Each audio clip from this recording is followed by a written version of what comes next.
here we are for episode 2 of the Unattached podcast. And as we put out our first episode, We did. we realized that we didn't really tell anybody who we were or why they should have any interest in who we were or why they don't want to hear the rest of our podcast. Or who we are. Who we are. Well, were at the time and are now. That's a good point. Can be a lot's changed in a week. Very much has changed. Yeah. I've read a whole book. Nice. That's changed me. Which book? It's about leadership. Okay. And how did it change you? We'll get Magnetic. into intros real quick. I'm just curious because that was Magnetic leadership. awesome. So a lot has changed All right. in a week. I'll take a high five. Awesome. So we thought we'd take the opportunity today to connect with our listeners and let them know a little bit more about who we are.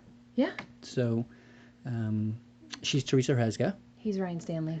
and we are friends, colleagues. Buddies. Yeah. And so we often find ourselves having regular conversations that we found to be valuable for ourselves as we grow and learn from this time together. And we thought it might make sense to share that with the world. See, put it out there, see what comes back. Yeah. It's a lot of fun. We end up getting into some interesting stuff and sometimes occasionally pull people in randomly, unintentionally, and it turns into a thing. Next thing you know, you're deep in the middle of awesomeness. Mind blown. Yes. So, Theresa Resga, Yes. That's me. youngest of 5, Yes. certified professional coach, graduate of IPEC, the Institute for Professional Excellence in Coaching. You are a admissions coach with IPEC as well. I am. You have a web presence on learngrowshare.com, This is true. where we can read more of your blogs and input there at any point, Yeah, the stuff I've learned, have grown, and just, sharing it out. and how you want to share it. Kind of. Nice. Definitely. As you just pointed out, you are very well read. And in fact, that is really something I would consider from afar to be a passion of yours is book reading. Learning, which manifests as book reading. Okay. And audiobooks. But yeah, thanks. Yeah. So, you just said in a week, some people take months to a year to read a book. And so you just read another one within a week. So it's something that stands out, I think, on some point. Thanks. One of my favorite things about you, you're just really easy to be around. And you also, really access the right side of my brain. Like my conversations with you are always genuine. And I think that says a lot about your character. Yeah. So I appreciate that about you. Well, thanks, man. And I don't know, that's come up. Those are the basics. Those are basics. You're also I don't know how you describe your level of where you are in the Aikido world. I am a 6th Q, which means I'm still super new, Yeah. but I'm testing for 5th Q soon, which means I'll still be pretty damn new. So it actually goes backwards. So 6th, then 5th. I was like, oh, you're already up to 6th. I know. No. So Aikido is a martial art. It's a Japanese martial art that mirrors the spirit of the samurai. It basically honor, respect, loyalty, harmony, peace, and knowing how to use yourself as a weapon, but striving never to have to, want to, or need to. So it's all about harmony, blending, balance, a lot to do. Motion, flow.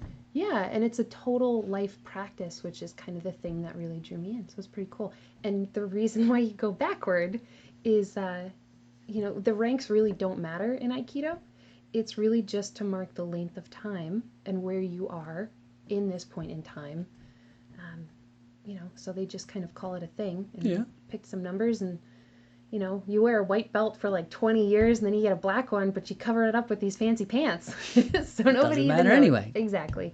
So yeah, I'm a 6th Q. Thanks. Awesome. It's cool. You're welcome. Yeah. So, favorite book? Favorite book? So The Alchemist. Awesome. Yes. Any particular things you want to add to that? Well, so you're right. I do read a lot, and I've read a lot of the classics. I studied a lot of interesting things in college. I went to Rutgers. Thank you. That was on my list of things to mention as well. Thanks, man. Forgot all about it. Go ahead. And you should hear the things that I have on your list. Actually, you will. But, so I read quite a bit in college. I was exposed to a lot of different things. I was only in school for 3 years, so I did kind of the super fast path. But I read The Alchemist. I honestly could not tell you when. For the first time, you mean? Yep. Some point in college, though. I think it was college, and I'm not, I just don't know. Yeah. But I have my original copy, and it's that thing that if my house was on fire, what's the one thing you'd grab? It's that copy, and it's not the story. I don't really like I don't really like to read fiction. Yeah. because it's, I always think it's not real, but that one, it's more about the lessons in the story. Consistent throughout. Yeah. So it was definitely life altering, mind altering, I think would really be the word. It changed the way I think. And you've shared with me in the past about how when you're reading your books and you're really so present with them that I forget how you explained it once, but there was a particular statement that you I used. think it's just kind of funny. I date them. Yeah, well, but okay. There's also something like you really, that would be the way you said it, but I slap my books around. right. Yeah, that's what I said. Really. It's true.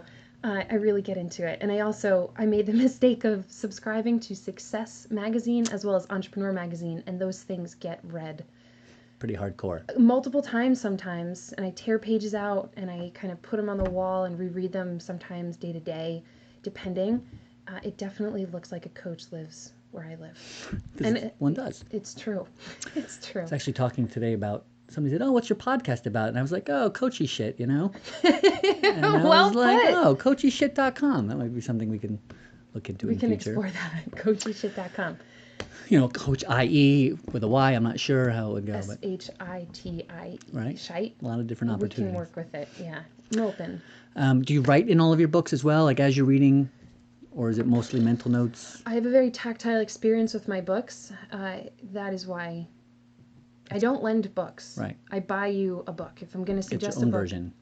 I do, because I do write very much in them, and I may or may not ever look back at what I wrote, but I have a very somewhat photographic and audiographic memory. So if I write it, I remember exactly the page number, what I wrote, how I wrote it, where in the book it is, and where I was at that point in my life. So if I open a book, like my original copy of The Alchemist, I remember what I was feeling. That's actually the only book I don't remember when I read it. Yep. But all the other ones, I can tell you exactly where I was when I read it. Pop up in the noggin. Yeah. Nice. It's a thing. In fact, as far as books go, you and I are also in a book club right now. I'll call it a book club, but it's really a mastermind group. I call it a mastermind. I know, it is a mastermind You call group. it a book club. But yes, and it is circling around Napoleon Hill, Think and Grow Rich, which Yeah. I read for the first time in college. And I just thought that this guy was like super big on brainwashing, which I guess you could say he is, but it's all wonderful stuff. Programming. Yep. You say tomato, I say tomato. But it's really, it's deciding who you want to be. Same as kind of, I think it was Ben Franklin did the same thing. He would program himself. But Napoleon Hill put it into a really cool, practical, actual way. And yes, Ryan, we are part of the same master book club mind. Nice. Mastermind book club combo. Yeah, the book club of awesomeness is what I think you call it. That is. I'll take a high five for that one. Nice. There it is. Perfect. So if you were to, and this isn't forever, but so your biggest lessons in life up till now, what's one of many biggest lessons? What's something that you would describe as a big lesson? Big lesson. I grew up with a lot of change, so I really like variety, but sometimes I latch on to things, hence the attached versus unattached, Right. the Unattached podcast. Right. Here we are. So I've read a bit about Buddhism, and to sum Buddhism up in 2 words, everything changes, and that has been probably the biggest, most impactful thing I've yet to learn that I can think of. Right. I'm sure there are other things. On the spot. Just thought I'd throw But it hey, out there. everything changes. So it could change. Exactly. There it is. I love it. Thanks. All right. Well, I think that's all I got for now, for starters. But maybe something else will be triggered as we go on. Hashtag triggered. That's a good start. I will close this start by just saying that I couldn't imagine starting a podcast with anybody else Oh, because I value your friendship, I value your mind, and I value the the things that come into my life from our conversations. So thank things you. that come out of my mouth. Yeah. Of course, I am happy to be here. Yeah. I don't think I could have started a podcast with anyone else. I'll take one more. High five. Let the listeners know we both wore green to work today. Coincidentally. Coincided. So as mentioned earlier, we're both admissions coaches at IPEC Coaching, which means we work at the same office several days a week. And so we get to connect after, sometimes during, but sometimes after, and let you guys know what's on our mind. That's true. So you kind of introduced yourself a little bit. So Ryan Stanley over here in the green shirt is an admissions coach for IPEC Coaching. Correct. You are the second oldest of 10 children. 10, yeah. Okay, cool. And I gotta say, the biggest thing that stands out to me in this moment of now is how many cars you've had that have been set on fire It's true. accidentally, Which, by the way, is only 2. which is a big Which number. is probably 2 more than most people. 2 more than, I would say, a good part of the 98%. population. Yeah, it's quite a bit. Right. So you've had an eclectic background with a lot of different things. I know you're a big jam band fan. Dude, yeah. Yep, you're that guy. But you are a very known, actually, Fish fan. On some level. Via other podcasts or just... I've experienced your level of celebrity on an occasion or two where it was like meeting, I didn't realize I was in the presence of greatness. Mm-hmm. I think it was a tweet up, actually. That's right. Before my first Fish show, which was about a year and a half ago. Yep, At Madison Square Garden. Yes, and we went to an art show, and people could not wait to say hello to you, introduce themselves, because you also, not only are you a Fish, I would say fanatic, but, you know, be respectful. You're fan. You can cut that phonetic word short at fan. Same thing, yeah. Fish fan, got it, okay.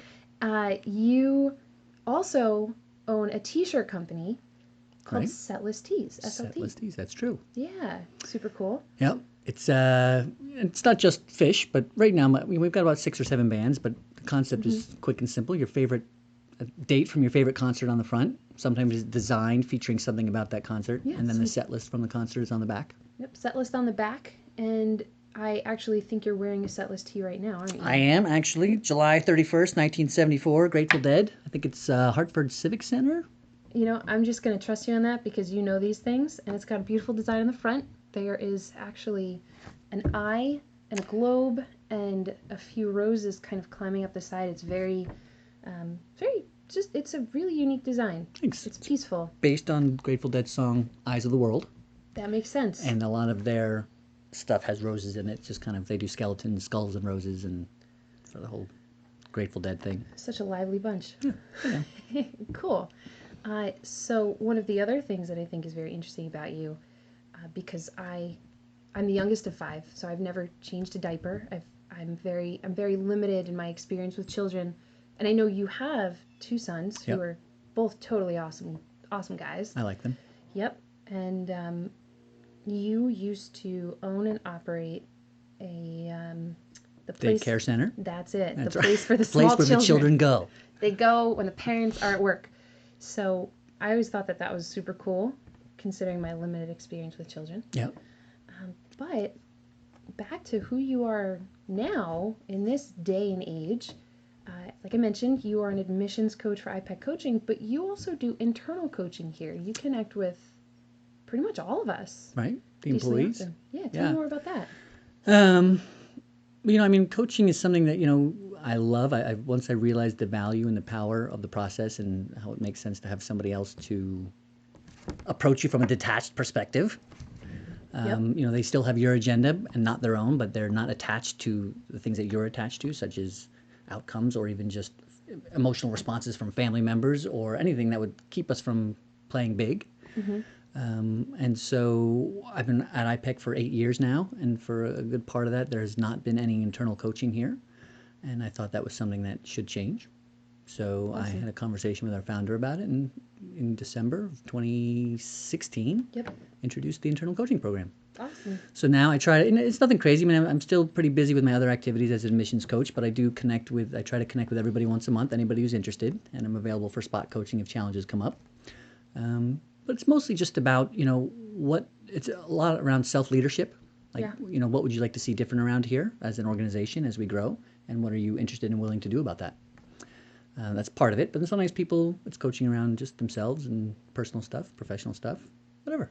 Awesome. But I think what I like most about it is it really gives me an opportunity to connect with everybody here at IPEC. Yeah. And kind of really get some insight as to who they are and who they want to be and what their life's experience is about, which I wouldn't normally get from either water cooler or there's people who don't work at the office, so I don't necessarily see them frequently or ever, depending on what their role is. And so it's an opportunity for that as well. But I can definitely say on some level, I'm really passionate around connecting with people. Awesome. Yeah. And I mean, coaching is a very connected community and industry itself, but just the nature of coaching, you really seek to connect with someone and kind of help them navigate. So it's pretty Yeah, cool. it's huge. And I mean, the other thing is that one of the things that I love most about being a coach or coaching in general is that it's similar to our conversations, that I'm consistently learning about myself. I mean, I may be having a conversation with somebody of stuff that I've said 1,000 times to lots of different people, but I'm often reminding my subconscious of certain truths that are easily sometimes put under the rug or whatever, just based on life's experience and the things that happen and thoughts that occur and people we come in contact with. And so it's, we had a retreat in January, Yeah, IPEC retreat. in Vermont. I remember that. Yep. It was a whole week. And that's right, it was crazy. And but at one point, one of the questions was like, when do you feel most connected? I remember that. Yeah. And it was a question that I had never really thought about before. And my answer turned out to be that when I'm both teaching and learning is really when I feel connected the most. And it really was my biggest takeaway from that entire week, that I've used to kind of recognize who I am at a more, I don't know, intimate level, at a more personal level. Well, also more just honest, zero filter, zero ego, zero attachment, zero judgment kind of way. Yeah, it's like, okay, now is now. How can I help? How can I learn? How can I be more of who I want to be? Yeah. And it's really, I think, one of the things that I appreciate most about my friendship with you, and just the way that we connect, is that there is no, there's no, okay, I'm going to get rid of that there, it's not that there is no, it's just we call each other out. There's an open door kind of policy to say, hey, There's no door. There's no door. That's what I was going to say. Right. There you go. Thank you. There is no door. So really, if ever I know I'm big on self-leadership, like huge on it. And I get a little antsy when I kind of fall out of self-leadership, or I stray from it, or I see someone else stray from it. And, there is that no door policy, and you are the first person in the best way possible to call me out and say, Theresa, you could do better. Theresa, WWJD. That's right. But interestingly enough, I will say that I learned that from watching you. Which is just kind of a mind fuck. Yeah.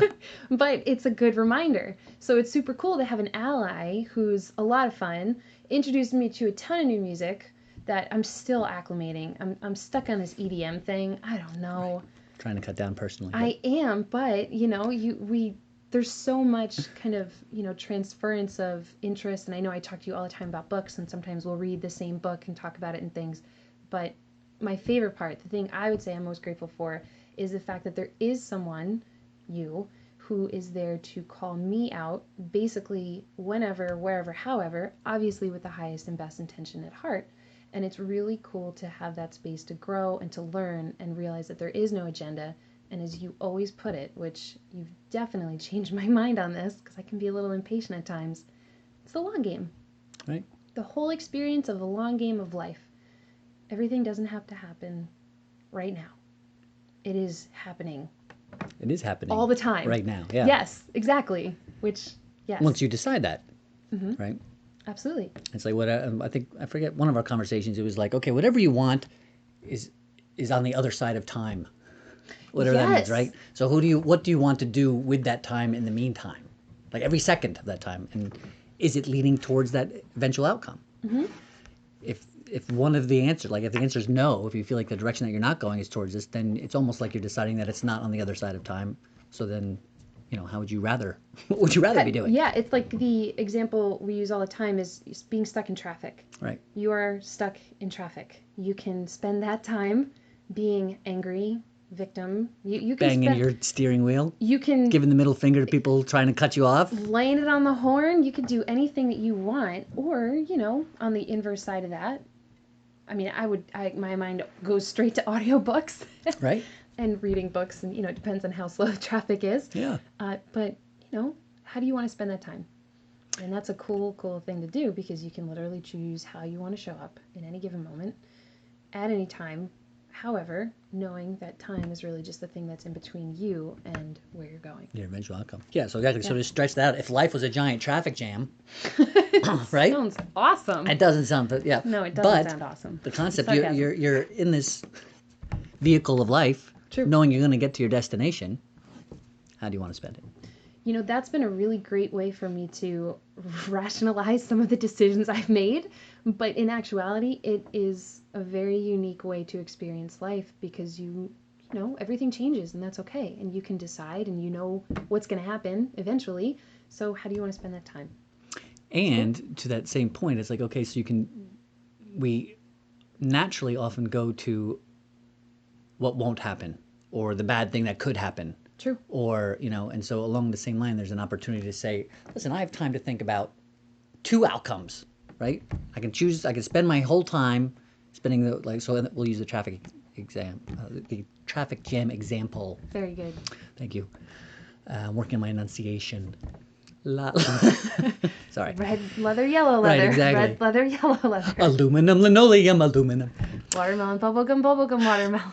I digress. Or we digress. I was saying, but the traffic jam. Yeah. Right. Why was I saying that? The experience of life until the end of time. Yeah. No, there was something in between that. Oh, well, I'll go back and think about it later. I think I was just saying that, I guess every moment is definitely an opportunity. True. To decide who you want to be. Yeah. Who you are. How you are. If you're going to sit in traffic anyway, call a friend. Actually, what I do, I actually have what I call my I am statements recorded. Mm-hmm. And when I'm sitting in traffic, I listen to them as a reminder, instead of being stressed or frustrated, to think about what that outcome is. Which reminds me back, thank you. If you're in traffic and you know you're going to get someplace, you can spend your whole time thinking about how you're going to be late, who's going to be angry at you, who you missed, what they're thinking right now, mm-hmm. How the rest of your day is going to be ruined because you missed that.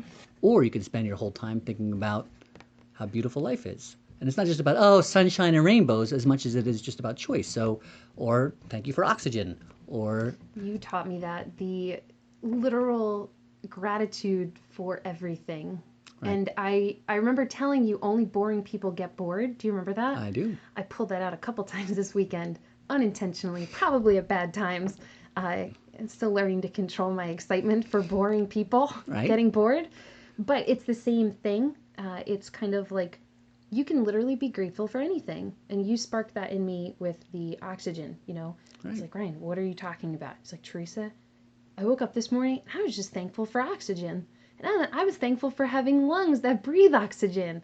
And then I was thankful for my bed and my house and the window that I could look out of. And that always, like I said, that sparks the only boring people get bored, because there is just so much to be in awe of. At any point. I was looking at a plate and the person next to me was like, what are you, amazed by how circular this plate is? And I was looking at that plate and I was kind of amazed because a person actually made that. Literally. Yeah. Literally made that with their hands in a different country. And now I'm using that plate. It is so circular. I could not make a plate. It's just something I can't do. And the fact that it's there and it made it all the way across the world, I think it was actually from somewhere in Europe maybe, and it made it all the way to New Jersey into my hand so I can eat a cheeseburger off of it. Right. It was a moment, which is very simple, but there is a lot to be thankful for. And that's what it is. It's really simplicity. Mm-hmm. So when we said oxygen, but also trees for creating oxygen.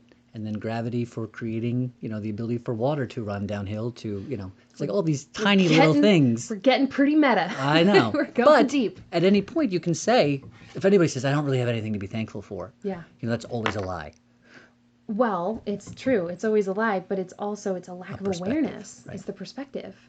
And sometimes being attached to certain outcomes or certain things happening or certain ways to have those things happen pulls you out of gratitude. Which is a huge point, because i.e. gratitude is a solution for not only boredom, but for stress, for anxiety. I think you and I have had conversations where I'm of the opinion, if you are literally and authentically in gratitude, mm-hmm. I mean, really, really grateful for anything, but I mean, really, that's what you're thinking about, it's impossible to be stressed. It pretty much is, and it's interesting because... and real quick, even just for a second. So, I don't want to say if somebody's having a really stressful life, all of a sudden they say, I'm thankful, and all of a sudden they're hunky-dory for the rest of the day. But for that second, if they're authentically feeling gratitude, mm-hmm. it's the opposite of stress. So you can't feel both at the same time. Yeah. The quote that comes to mind is, where there is love, there can be no fear. It's kind of like where there's gratitude, there can really be nothing else. It's the same Stress. thing. Gratitude is a form of love. You are loving everything around you and expressing it, either in thought or movement or whatever. It's pretty impressive. I concur. Yeah. And it's interesting because I can look back and think about, like, oh, some of the stuff. And even my own reaction or whatever the case might be. And I guess, yes, in that moment I could have been grateful, but now looking back, I am grateful to have learned that those were opportunities for me to be grateful. And now I know that, and moving forward, supplementing, Which is huge. It's probably a whole nother podcast topic, but it's like, the concept of, I've certainly had experiences where that happened to me, but now with gratitude and awareness of the results later, that happened for me. Oh, yeah. You know what I mean? So to your point, if something stressful, or you look back, you could have reacted differently or whatever. But There's no gratitude there, but later gratitude can still come from the exact same event for different reasons. Yeah. And it's the idea that everything just happens for a reason. It's all the perspective. It's the perspective. It is a perspective. Pretty cool stuff. I didn't ask you any questions. I was hoping to ask you one or two real quick. All right, let's do it. I mean, you asked me favorite book. I love books. Yep, it's true, you do. We got that one out of the way. I don't know if I should ask you your favorite book. I'm going to stick with music. Is that cool? Please. Do you have a favorite? Ooh, song would be tough, but do you have one? Maybe top 3? I don't. It would change pretty regularly. Yeah. The music I listen to is mostly just, I could probably just describe it like older white guy stuff. Okay. Meaning, like, I love classical music, I love jazz, I love improvisational rock. I'm classic rock because that's what I grew up on. I mean, obviously the Beatles are my favorite band, if that's a place to start. Like, I mean, Okay. really. Well, whoa, wait a second. Fish, not favorite? Fish is my favorite band. Thank you for correcting. Just So, curious. no, absolutely great Asking clarification. for clarity, sir. So Fish is definitely my favorite band, as I Okay. pay most attention to them, their culture, and I've had lots of, I've probably seen between 80 and 100 shows, and so lots of experience there. But I think the Beatles are just, like, They're it. yeah, I mean, the Beatles, they did everything first. They wrote the pop music, really. I mean, it's the way it is now, the way it was, instead of just taking from 3 chords to this whole thing that, the things they did in the studio. They were the first band to ever have music videos. They really just did everything, and all of it within 4 years. I mean, really, just if you listen to their library, it's obviously incomparable. So I think they're the most, I don't want to say they're my favorite band, but so they're the most important band, I think, to me. Maybe could I supplement the word impactful? Would that Sure. be You can fair? substitute that. Absolutely. Just checking in. And the Fish would be my favorite band. Okay. So, like to see Fish play Beatles covers is always a good way to end a night. Like if they close a show with A Day in the Life, it's Oh, wow. a high five. That's pretty cool. Yeah. Yeah, they do a lot of that Yeah. Every once in a while. every once in a while. But so, I mean, so I listen to a lot of different stuff. So the favorite song, I got nothing. I'll think about it, That's though. what I thought. I figured I'd throw it out there, see what sticks. But appreciate it. I mean, that's a tough Diversity, one. really, as you said almost like earlier, like I just like variety. Yeah. In fact, so it's like if you come in my office and I've got my Pandora playing, it'll be, classical music one thing, Jack White the next. So I know. I was in your office earlier. It was an experience. You never know what's coming up. Yeah. Bluegrass, I like bluegrass a lot. I know Steve Martin. We've Yep. listened to some. Yeah. Yep. Introduced me to some of his banjo playing. Yeah, pretty good stuff. You have changed me, sir. Nice. My musical taste has become more eclectic. A little bit variety. I studied the classics in college, so it's hard to break out of that sometimes. Let go of that. I do have another question for you, because one of the coolest things about you that I almost feel like you live a double life as a coach and as a dad. So what is your favorite part about being a dad to two little dudes?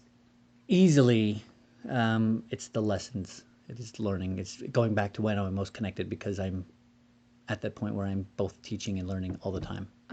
That's a really cool thing to hear, because they are your children, obviously. I mean, you're seeing the world through their eyes for the first time in a different way. Every day. Every day. So what is a lesson that you've learned recently that you can share? This past weekend was Memorial Day weekend, and we're outside doing yard work. And my son, Ryan, who's 6, came to me and said, what's today's date, Dad? And I said, it's the 27th. He said, let's make the 27th Ryan's Day. So from now on, we can do the 27th will be Ryan's Day. And I said, what does that mean? He said, well, we're both Ryans. And I said, yep, that's true. He said, well, I just think it'd be a way to celebrate you and, all the work that you did to get us so we could buy our home, and now all the work that you're doing so that we can keep our home looking nice. He said that this. to you? Yeah, this is while I was outside. At 6 years old? Yeah, while I was outside, like, clipping hedges. He's a cool dude. Okay. Yeah, something. And so I just said, I was, blown away a little bit, but I was very grateful. But so my lesson there is that we talk to him a lot about gratitude. Yeah.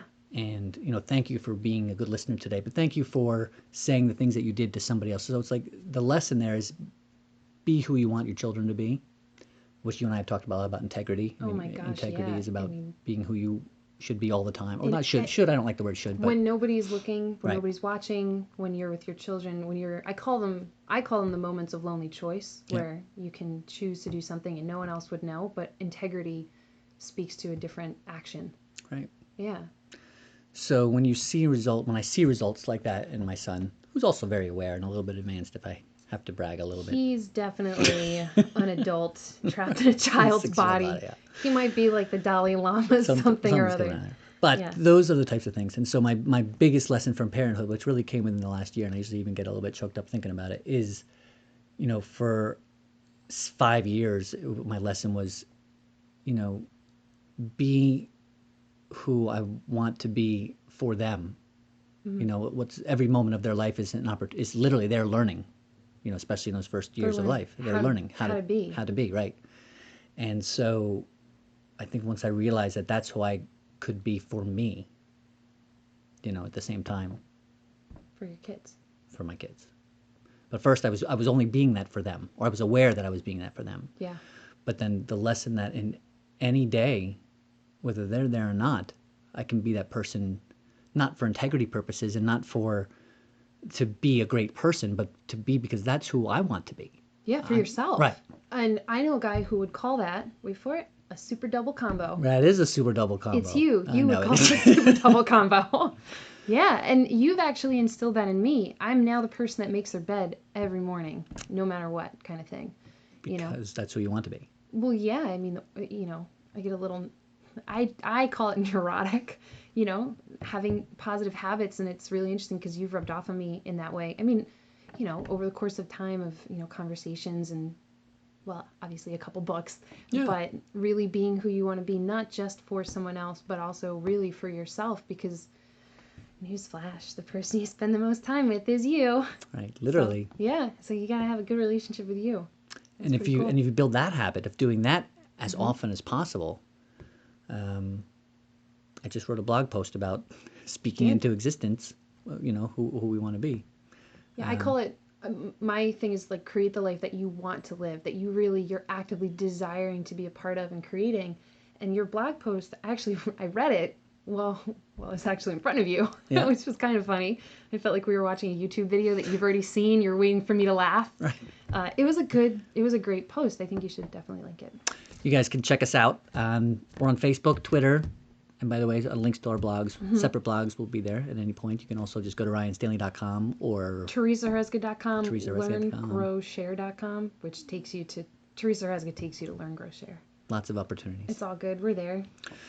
So we're at the 33-minute mark. We're going to cut this podcast. But first of all, thank you for getting to know us a little bit. Yeah. Anything you want to add to that? A little bit of gratitude is, I guess, where I started. Well, yeah, thanks. I mean, I think that's a given. Yeah. You speak for both of us, but I'll reiterate.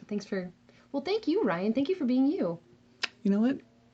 I enjoy being me. And so, but thank you for being you as well. Thanks. I've learned a lot about myself through our conversations, and I'm excited to see where the conversations continue to go. Boy, am I ever as well. Thank you, everybody, for checking in today. We will see you next week. He's Ryan Stanley.